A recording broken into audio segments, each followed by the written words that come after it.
কান সাফ করেন, কানের ভিতরে ময়লা পরিষ্কার করেন। ভাই আমি কান সাফ করি, আপনি কি কান সাফ করবেন?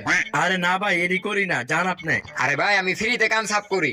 কি কন ফ্রিতে? তাইলে কইরা দেন। আচ্ছা করে দিতাছি, ঘিটিটা বেকা করেন। হ্যাঁ এখন এই কামটা করতে দিব। এই ভাই কি হলো কি হলো? আয় ভাই কি করলেন? রক্ত?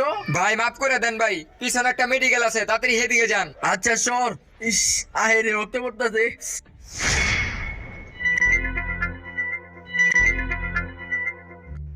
এই যে এই ওষুধগুলা সকাল বিকাল খায়া লইবেন। কয় টাকা হইছে? 1000 টাকা হইছে। ঠিক আছে যান। গেছে গা। ডাক্তার সাহেব আমার বাঘটা। এই লো, আর যা আরো কয়টা মুরগি লই আয়। আচ্ছা যাইতাছি। যাক দান্দা ভালোই হইছে।